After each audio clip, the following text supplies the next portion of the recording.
Hi, this is Nicholas Bell with Ion Cinema, here to review Film Noir, The Dark Side of Cinema Volume 2, released courtesy of Kino Lorber, a box set of 3 films, available as of May 12, 2020. The previous, The Dark Side of Cinema 1 was a conglomeration of titles already released by themselves by Kino Lorber. So this time around we have 3 new titles to the collection, including in the kind of span. It's an interesting arc of noir as a genre through the 1950s, because the first film is 1951's Thunder on the Hill, directed by Douglas Sirk. The second is 1956's The Price of Fear, directed by Abner Bieberman. And the third is 1958's The Female Animal, directed by Henry Keller. So the crown jewel of the collection is probably the first one. It's Douglas Sirk. I'd say this is more of a melodrama than a film noir. Sirk, of course, directed Lucille Ball and Lured, and he had some other film noirs before he, by the end of this decade, became known for his melodramas like Magnificent Obsession and All That Heaven Allows and Imitation of Life, his final film. It was shot by William H. Daniels, and Claudette Colbert stars as a nun who decides to take it upon herself to prove the innocence of a convicted murderer played by Anne Blythe, who we should all know as Vida from Mildred Pierce.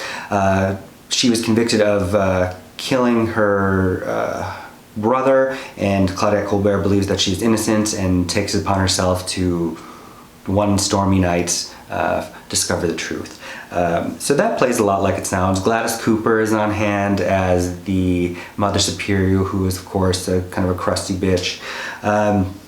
The second title, The Price of Fear, is probably the most classic noir title, and it stars Merle Oberon in what's considered, she's cast against type here. Oberon I've always had kind of a problem with. She's probably best remembered for playing Kathy in the 1939 version of Wuthering Heights.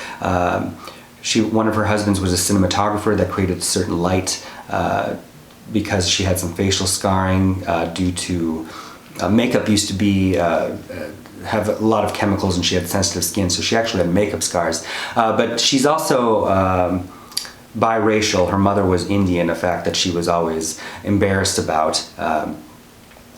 But even this film credits her as exotic looking. She also benefited from looking a little different as well. But anyway, she plays this businesswoman who is drunk driving and hits somebody, and she flees the scene. And while she's on the phone trying to decide whether to call the cops or not, Lex Barker, a character that owns a racetrack that the mob is trying to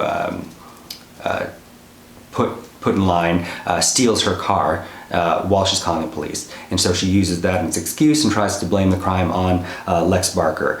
But then it seems that the law is always right at her heels in this situation, and so she tries to manipulate Mr. Barker into thinking that she loves him. Of course, that all comes undone because the police are also trying to peg a murder that's happened that same night on Mr. Barker that happened across town. Anyhow, the third film, The Female Animal, this is where you see noir kind of, noir gone to seed. This was actually the A title on a double bill that included Touch of Evil, the Orson Welles classic, as the B-side. This is Hedy Lamarr's final feature. She plays an actress who falls in love with an extra played by George Nader in a role originally meant for John Gavin. Gavin is not well known. You probably remember him best as Janet Leigh's lover in Psycho. Very handsome young man whose acting skills were a little on the cardboard side. George Nader is a little more lively. It's a little less believable that people like Hedy Lamarr and Jane Powell would be head over heels for him. Anyhow, he's an extra that Hedy Lamarr falls in love with, but also her alcoholic daughter, played by Jane Powell, also falls in love with him, and the tryst eventually causes a significant falling out, especially for Lamar. Besides being Lamar's last feature, Jane Powell, this was supposed to be she was a notable singer and this is her first non-singing role. Also, Jan Sterling shows up as another aging, faded star who's sex-starved. This is a very, this is definitely a B film, and you might only enjoy it if you're fans of one of those people. Henry Keller, who directed it, is best known for The Brass Bottle, a 1964 movie starring Barbara Eden, which is actually the basis for A Dream of Jeannie. Overall, Thunder on the Hill, I'd give 3 out of 5 stars. Price of Fear, 2.5 out of 5. And Female Animal, 2 out of 5. And Kino Lorber's collection overall, 3.5 out of 5 stars. Thank you. Hey, this is Eric from myoncinema.com. If you want to support us, subscribe below. For more reviews, interviews, film festival coverage from Sundance, Cannes, Toronto, you want to check out these guys on this side.